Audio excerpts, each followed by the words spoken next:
Ouais, les amis, que le Seigneur vous bénisse abondamment.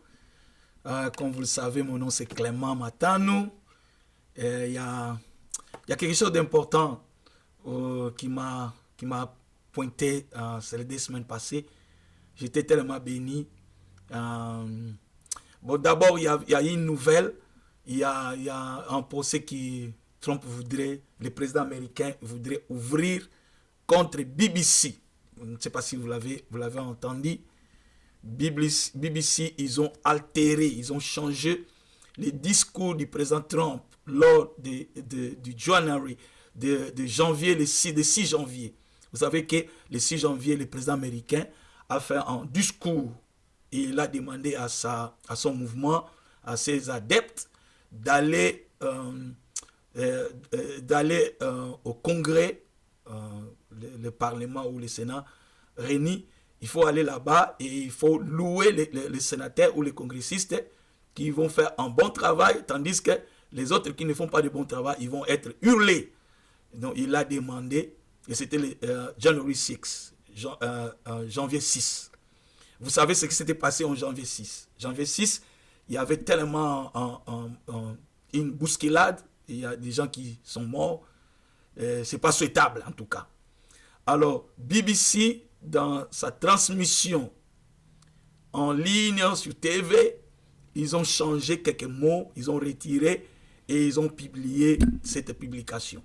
Et d'ailleurs, un des présidents de BBC News, je pense qu'ils étaient 2, le président et son directeur, ils ont d'ailleurs démissionné. Rapidement, ils ont démissionné parce qu'ils se sont sentis coupables qu'ils ont altéré ce que Trump n'a pas dit et ils l'ont compliqué, ils ont retiré des mots, ils l'ont collé pour lui faire dire quelque chose qu'il n'a pas dit. Vous voyez? Maintenant là, le président américain a un procès contre eux et il demande 1 milliard, 1 billion dollars. C'est beaucoup d'argent. Et dernièrement, le Parlement britannique, ils se sont réunis pour voir comment est-ce qu'ils peuvent parler de cela, l'affaire BBC. Vous savez que BBC, c'est une entreprise para-étatique, c'est-à-dire le gouvernement britannique a sa part. Je pense qu'il a un grand morceau là-bas, de finances. Alors, ils ne savent pas qu'est-ce qui viendra. Parce que maintenant, là, Trump il les a sous, c'est-à-dire il les a portés atteinte, il s'est complaint. Et je pense un tribunal de Miami prendra en charge cette affaire. Ça va coûter beaucoup d'argent. Alors, ces 2 semaines passées, il y a cette affaire qui est venue, l'affaire de Trump. J'ai étudié dans la parole de Dieu, j'ai retrouvé dans la parole de Dieu certains de versets bibliques ou certaines de pages dans la Bible, certaines pages de la Bible que nous n'avons jamais lues. Nous l'avons retiré. Parce que nous n'avons pas lu ces parts de la parole de Dieu, parce que nous ne l'avons pas lu. Qu'est-ce qui se passe? Maintenant, il semble que nous l'avons retiré. Mais ça fait partie du contenu de la Bible. Alors, allons pour voir. Ici, vous voyez, il y a cette femme qui est en train de reporter ce qui se passe avec BBC. Écoutez.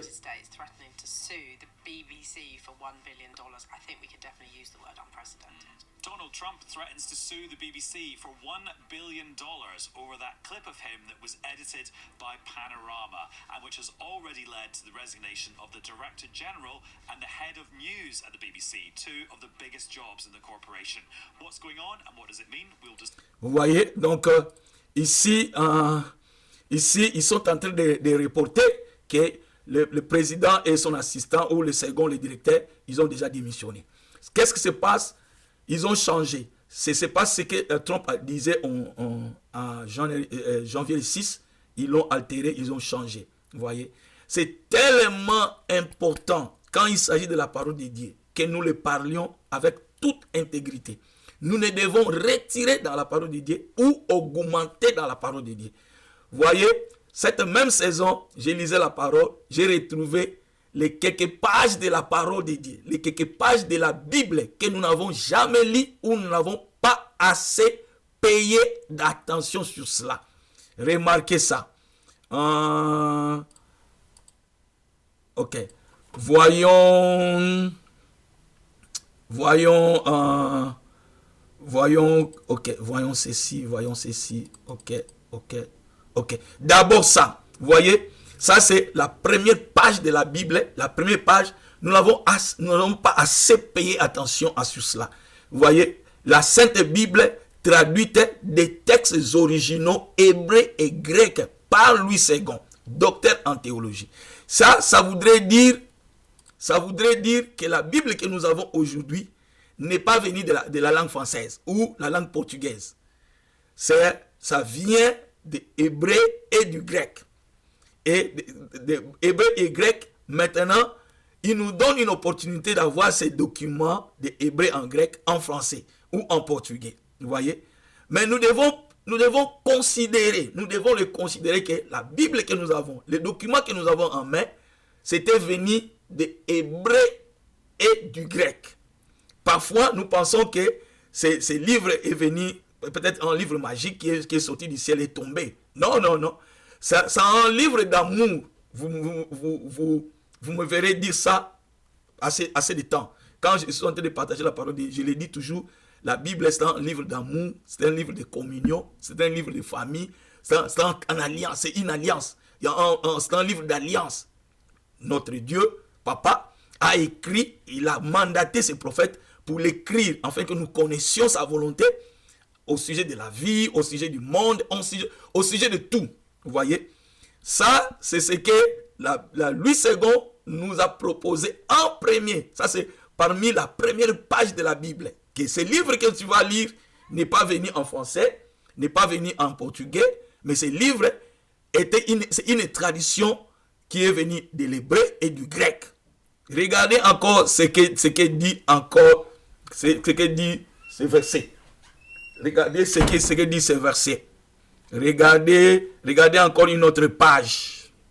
Regardez encore une autre page. Ok. Il y a encore une autre page que nous n'avons pas assez payé d'attention. Ouais. Ici, vous trouvez, il y a un avant-propos. Ce livre, que j'ai tiré des copies de ce livre m'a été offert par un serviteur de Dieu. J'ai travaillé dans son ministère. Et après son retour de l'Europe, il avait beaucoup de choses, des habits, mais il m'a offert cette Bible parce qu'il en a apporté, je pense, une autre. Il m'a offert cette Bible. Depuis ce jour-là, j'ai gardé cette Bible. C'était Louis II avec Dr. Thompson. Regardez l'avant-propos maintenant. L'avant-propos, qu'est-ce qu'il dit de l'avant-propos? La Bible est un document littéraire unique. Si c'est un document littéraire, c'est-à-dire comme tous les documents littéraires, nous pouvons faire des critiques historiques. Nous pouvons critiquer. Mais quand nous les critiquons, nous devons prendre le sens. Nous pouvons le prendre le sens. Regardez, remarquez. Nous pouvons prendre le sens que ce n'est pas n'importe quel livre. Elle dit, il ressemble les écrits d'une quarantaine d'auteurs. Ça c'est un livre différent. Et qui diffère par l'âge. C'est-à-dire, il y a quarantaine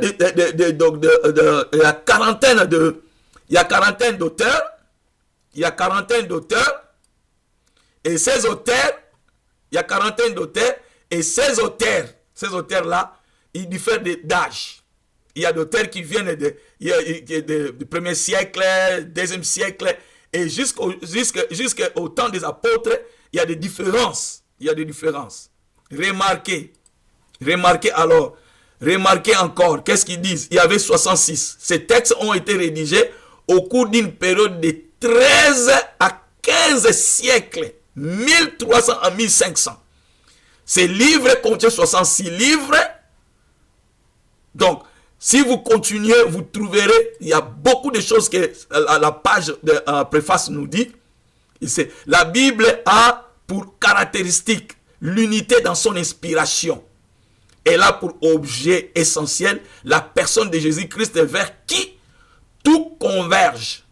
Le message du salut éternel que Jésus-Christ offre à l'homme est un fil conducteur dans toutes les Écritures. Dans toute Écriture. Vous voyez? Laisse-moi te dire, 66 personnes, 60 auteurs l'ont écrit. Et quand ils l'ont écrit, bien aimé, nous trouvons qu'il diffère des siècles, 13 à 15 siècles. Mais il y a l'unité. Quelle concordance. Parce que des choses que l'autre a dit au 1er siècle, l'autre vers le 15e au 10e siècle l'a confirmé. Vous voyez? Ça sont des pages que des étudiants de la parole de Dieu, nous comme étant chrétiens, parfois nous ne payons pas attention. Nous ne payons pas attention. Si nous pouvons faire des critiques historiques, attention pour des critiques historiques, parce que ces livres sont tellement différents. Nous pouvons faire des critiques historiques pour la mathématique, la science et les autres sujets. Nous pouvons le faire, nous pouvons les critiquer. Mais ici, on nous dit que c'est un livre spécial. Ce n'est pas n'importe quel livre.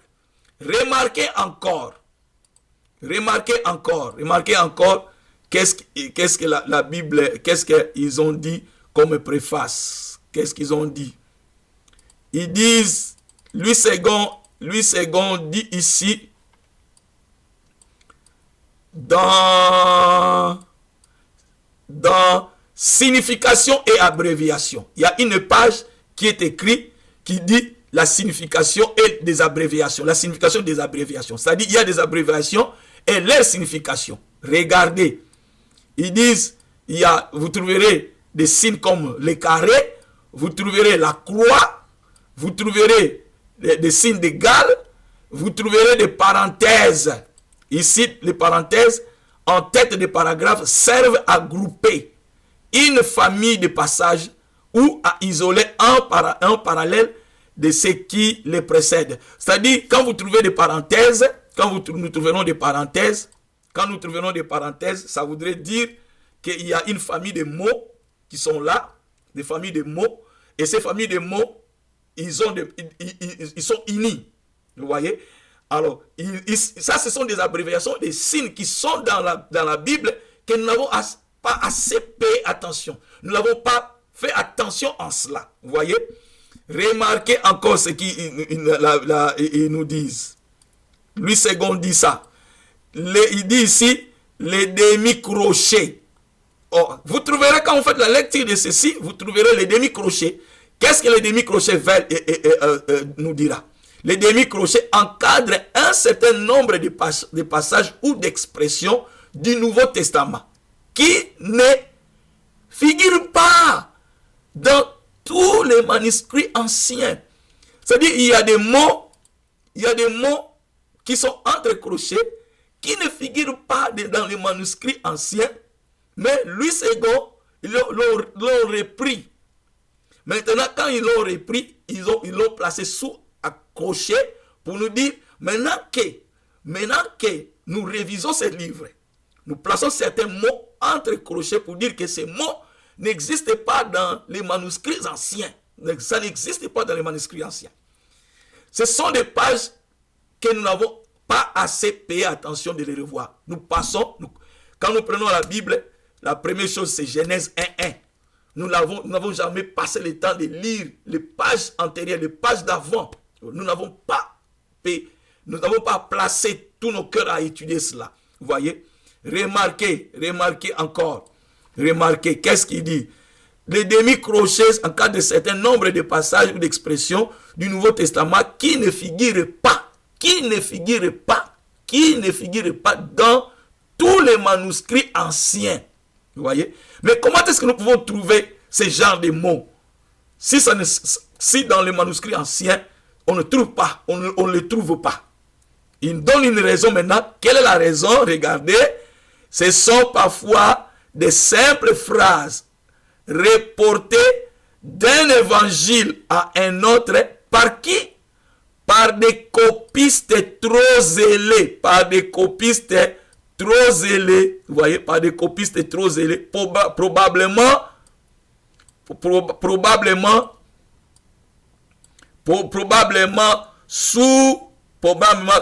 pas sous, ici ils disent, il s'est coupé, sous d'exactitude. Vous voyez? Bien aimé, laisse-moi te dire, mon cher ami, la Bible, c'est pas un livre magique qui est tombé directement du ciel est descendu. La Bible, comme je l'avais dit, c'est un livre d'amour. C'est un père qui est en train de chercher à réconcilier avec son peuple, son fils. Et il le fait, il donne des instructions par des prophètes. Les prophètes l'ont écrit. Seulement qu'au cours de 13 ou 15 siècles, ils l'ont écrit. Et puis, il y a plus de quarantaine des auteurs. Plus de quarantaine. Mais tout ce qu'il parle, c'est uni. Mais, quand docteur Louis II, nous bénissons Dieu pour Louis II. Il est mort, c'est un frère qui a fait un grand travail. Nous bénissons Dieu pour lui. Mais maintenant, quand il révise ce même travail qu'il a fait, ils disent que, attention, quand vous faites la lecture, vous devez mettre en tête que ce livre n'est pas sorti en français ou en portugais ou en n'importe quelle langue. Ce livre est sorti de l'hébreu et du grec. Non seulement de l'hébreu et de le grec, ils disent que, attention, nous avons placé certains signes, des demi-crochets, des parenthèses. Cela va nous signifier quelque chose, nous dit quelque chose. Vous voyez? Maintenant, quand je vais vous faire voir encore une autre chose. Ouais. Voyons ici. Il y a encore une autre page. Yes. Ça, les signes conventionnels et abréviations.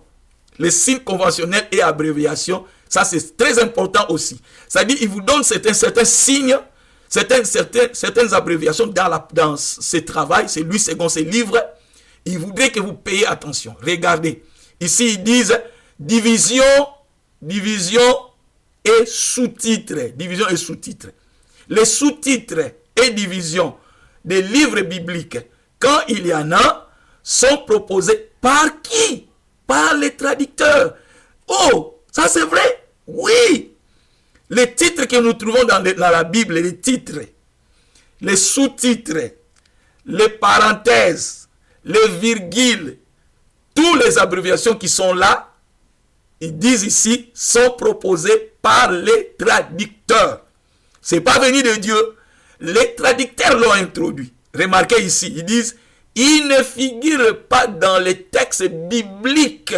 Il ne figure pas dans les textes bibliques. Il donne certainement des explications ici, vous voyez. Mais remarquez, ici je voudrais vous donner un petit remarque. Parce que le livre, quand c'était donné à Dieu, quand les prophètes l'ont écrit en hébreu et en grec, d'ailleurs en hébreu, l'hébreu c'est pas comme le français. Et nous, les orientaux, nous écrivons de gauche à droite, c'est comme ça que nous écrivons. Mais tandis que eux, quand ils écrivaient de droite à gauche, l'hébreu, j'ai dit ici de l'hébreu. Et leurs textes n'avaient ni de ponctuation, il n'y avait ni de séparation, c'était tout groupé. Alors les traducteurs, qu'est-ce qu'ils ont fait? Ils l'ont séparé et ils ont placé de la ponctuation, ils ont placé des virgules, des mots. Et ici, Louis II dit, les propositions de mettre des virgules, des séparations de points et des entêtes, des divisions, des sous-divisions, c'était proposé par les traducteurs. What? Les traducteurs. Et ne figure pas dans les manuscrits anciens. Dans les manuscrits anciens, vous ne les trouverez pas. Maintenant, il faut payer attention. Voilà pourquoi les communautés, les assemblées, nous devons être capables d'avoir des gens qui peuvent aller étudier la parole de Dieu et comprendre les textes depuis leurs originaux. C'est demandé.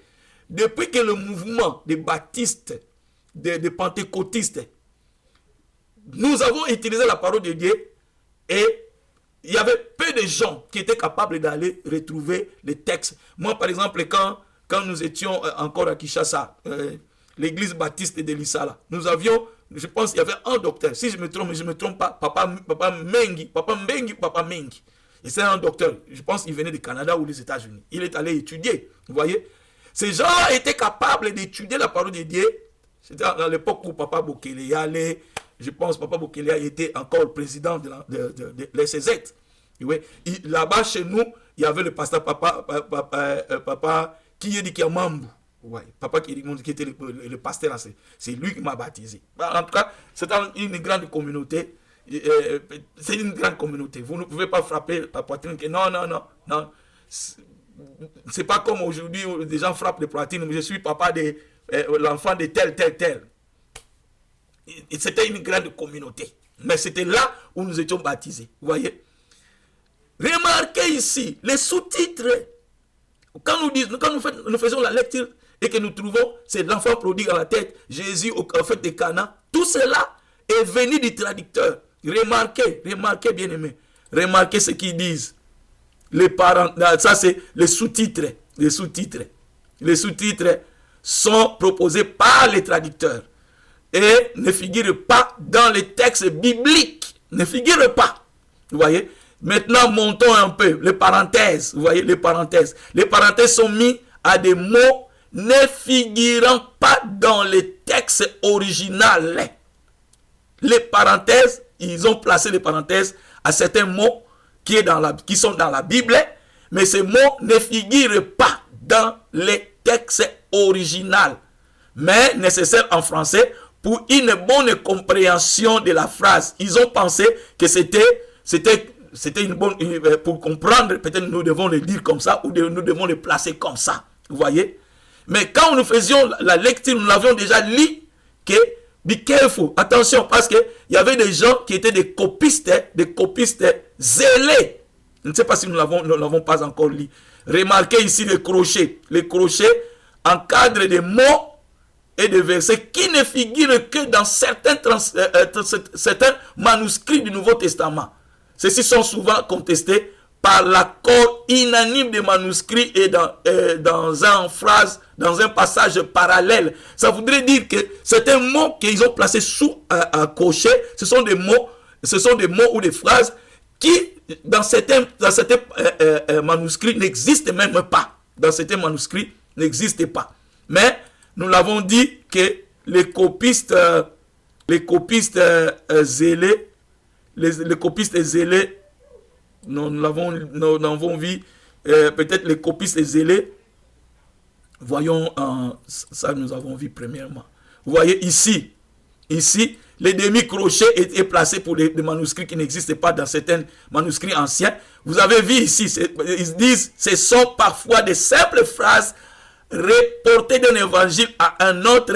Par qui? Par des copistes trop zélés du Moyen-Âge. C'est-à-dire, il y a des gens qui étaient capables, à cause de leur zèle, de promouvoir certaines lignes, certains mouvements. Ils ont placé certains mots, ils ont placé certains pour défendre certaines positions dans la parole. Ça, c'est Louis II qui est en train de dire ceci. Louis II est en train de dire ça, bien aimé. Louis II est en train de dire ça. Vous voyez? Depuis 1910, ils ont fait un bon travail. Nous bénissons Yahweh Nzambe pour eux. Nous le bénissons. Et maintenant, ils ont révisé le même travail. Ils ont révisé la Bible avec Dr. Thompson. Je pense que c'est une révision de 2015. La nouvelle version de 2015, je pense. Ou 17, je pense. Ils l'ont révisé. Quand ils l'ont révisé, ils ont placé des mots que nous devons payer attention. Nous devons faire beaucoup d'attention. Il y a un propos, il y a un avant-propos, il y a des abréviations, des signes que, étant chrétien, devriez commencer, avant de commencer à lire Genèse 1.1, tu dois commencer à lire d'abord ces 3 pages, 4 pages d'avant. Ça vous donnera une idée claire. Voilà pourquoi, si Donald Trump, le président américain, est en train de se plaindre et il dit que je vais vous mettre en justice et vous allez me payer 5 millions. Il a dit premièrement que vous allez me payer 1 billion, 1 milliard. Et maintenant, je pense dans 3 jours passés, il a dit, parce que BBC ne veut pas accepter sa faute, je vais augmenter. Le préjudice, les dommages doivent être 5 millions, 5 billions. Donc, ça voudrait dire 5 milliards. Bon, pour nous, la parole de Dieu dit, nous allons le voir dans le livre de l'Apocalypse, quand nous retirons quelque chose, ou quand nous augmentons quelque chose, ça va coûter notre vie. Ça va coûter. Si vous augmentez la parole de Dieu, ou vous retranchez, la Bible dit, dans l'arbre de vie que Dieu va offrir, va donner, il va retirer ça.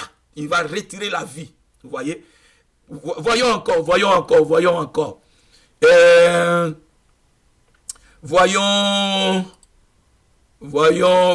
une autre page. Ça nous avons vu les parenthèses et les crochets. Vous voyez? Maintenant, voyons ça. 1 Corinthiens chapitre 12.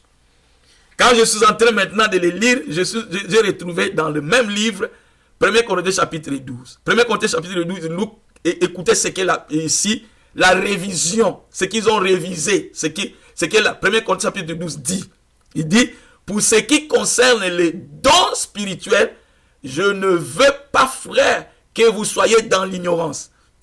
Pour ce qui concerne les dons spirituels, le mot don est entre parenthèses. Comme il l'a déjà dit dans son préface, dans l'abréviation et les signes, c'est dit, les dons. Si vous trouvez un mot avec parenthèse, ça voudrait dire que ça n'existe pas dans les originaux, dans les manuscrits originaux. Ça ne se trouve pas. Ici, à cause de cela, nous devons les lire pour ce qui concerne les spirituels. Je ne veux pas, frère, que vous soyez dans l'ignorance. Alors que quand nous avons commencé à étudier la parole de Dieu, quand nous étions baptisés, depuis les baptistes, parce que nous sommes des baptistes et nous avons expérimenté le Saint-Esprit, nous sommes devenus des pentecôtistes et maintenant je ne sais pas qu'est-ce que nous sommes devenus. Ici, la Bible dit le mot don. Tout ce que nous disons, les parler en langue, l'interprétation des langues, la prophétie, la parole de connaissance, la parole de sagesse, le discernement d'esprit, foi, guérison, miracle, tout ce que nous disons, nous les appelons des dons. Tandis que la révision de la Bible, Louis II, dit que ce mot don n'existe même pas. Ça devrait être dit pour ce qui concerne les spirituels. C'est pour ce qui concerne les choses de l'esprit ou les manifestations de l'esprit, la bonne tradition, vous voyez. Et mais depuis lors, ça fait combien de temps où nous avons donné, nous avons parlé, nous avons éduqué des gens en leur disant que ce mot don, alors que Ephésiens chapitre 4, je pense 4 le dit, qu'il y a un seul don. Vous voyez, quand nous disons des dons, ça ne peut pas être plusieurs. Les dons, c'est l'unique. C'est le cadeau que Dieu nous a donné, son Saint-Esprit. En d'autres mots, c'est Massia que Dieu nous donne. Parce que Massia, c'est l'Esprit. Vous voyez? Donc, nous devons faire attention. Si Donald Trump, le président américain, il se plaint qu'on puisse nous payer 5 milliards ou 1 milliard. S'il a décidé de le faire, si nous allons dans la Bible, nous trouverons que Dieu est capable. Et d'ailleurs, il est dit, remarquez. Nous allons voir, voyons Apocalypse. Écrivons Apocalypse.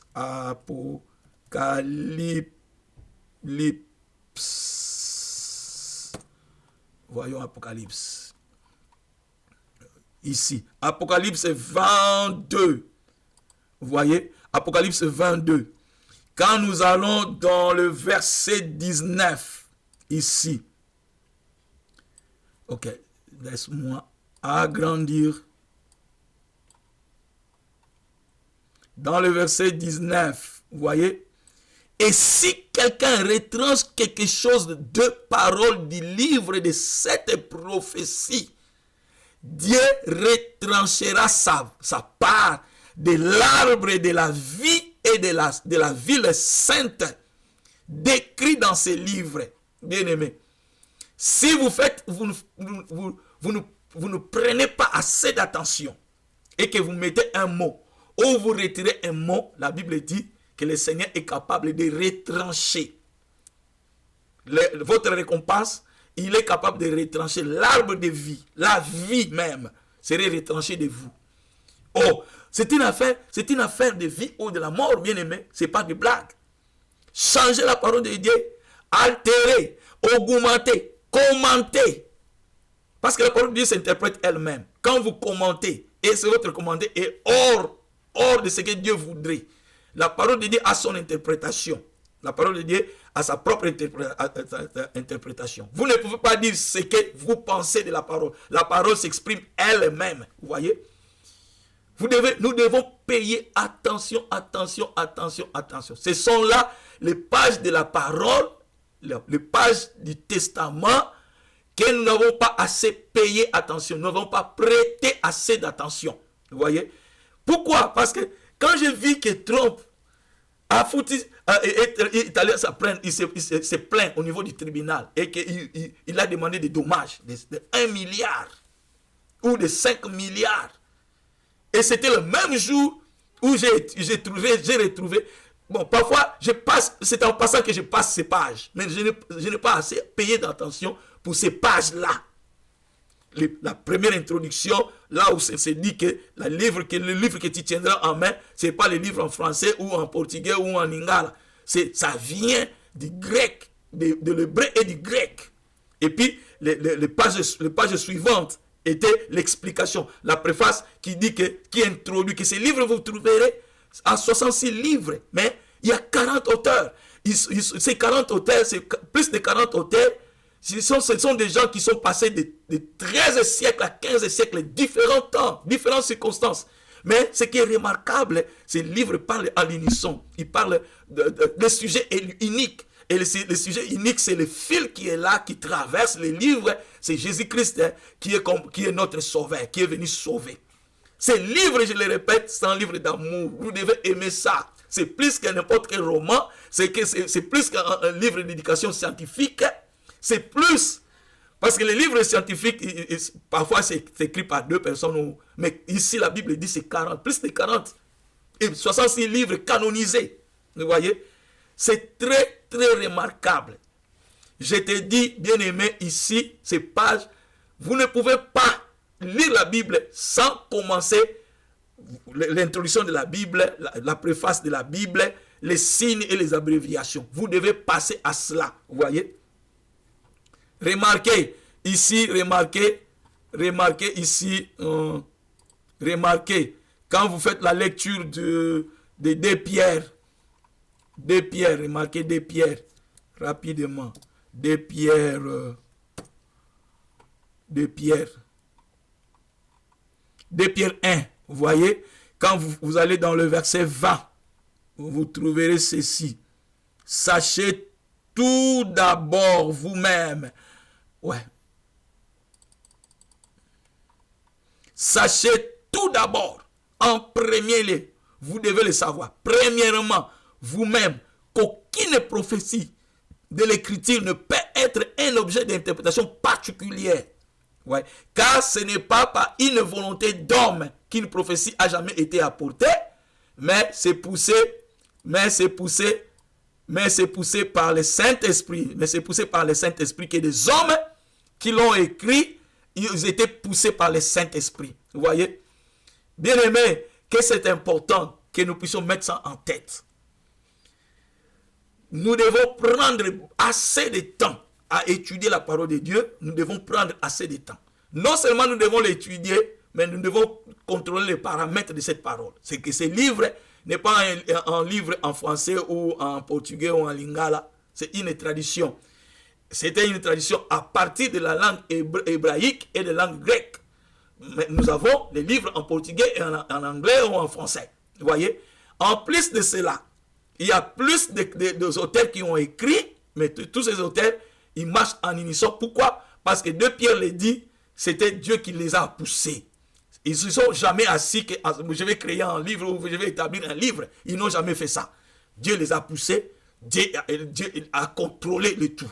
Maintenant, de l'hébreu à grec, pour que nous ayons les livres en français que nous avons nous tous, l'auteur de la Bible dit, ok, au fil du temps, nous avons remarqué quelque chose. Nous avons remarqué que des titres même en tête, des divisions, des virgules que nous avons proposées, nous voudrions vous le dire clairement, ce n'est pas l'œuvre qui est venue de Dieu, mais c'est nous, comme étant traducteurs, nous avons pensé les mettre pour les séparer. Et nous bénissons Dieu.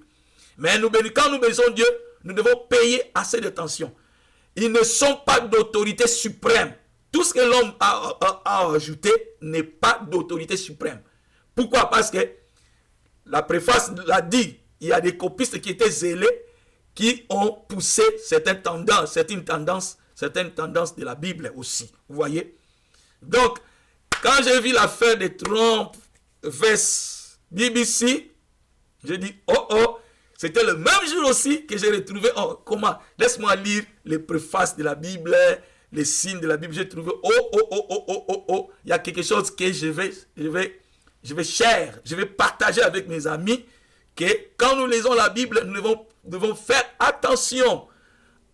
Les virgules, les sous-titres, les titres, c'est toujours l'image, c'est toujours un travail des traducteurs qui l'ont fait, nous les apprécions, mais ça n'a aucune autorité à l'égard de l'interprétation de la parole ou de la souveraineté de la parole. Vous voyez, il y a des mots entre parenthèses, ces mots entre parenthèses ne se trouvent pas dans aucun manuscrit.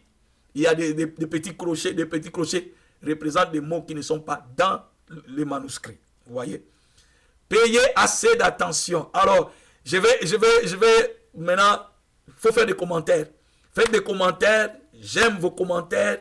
Les commentaires vont nous aider à progresser, nous comme étant un groupe de gens sur Radio Sainte-Voix. Et puis d'ailleurs, faites-nous cette grande faveur. Nous te prions au nom de notre Seigneur, subscrivez, c'est-à-dire, il y a un bouton à côté qui est écrit en rouge, qui est écrit souscrire, inscrivez ou subscrivez, subscribe en anglais. Cliquez sur ce bouton et puis allez avec des clochettes, toutes les clochettes possibles, afin que afin que vos commentaires puissent nous atteindre et puis nos commentaires puissent vous atteindre à chaque fois que nous aurons quelques vidéos que nous proposerons. S'il te plaît, c'est ta partie, c'est ta contribution à l'expansion de la parole. Ça, nous le demandons. Nos vidéos ne sont pas si populaires, mais nous croyons maintenant, quand tu es impliqué, ça va être populaire et ça va sauver assez de gens. Si Trump veut pénaliser BBC à cause de retirer les mots ou augmenter les mots, attention, la parole dit la même chose. Quand nous augmentons, quand nous retirons, le Seigneur va nous frapper, il va retirer la vie, l'arbre de vie sera retiré de nous. Que le Seigneur vous bénisse, subscrivez, ça va nous bénir. Vos commentaires, j'insiste là, et commentez d'abord, et puis share, partagez avec les autres, et puis inscrivez. Que le Seigneur vous bénisse abondamment.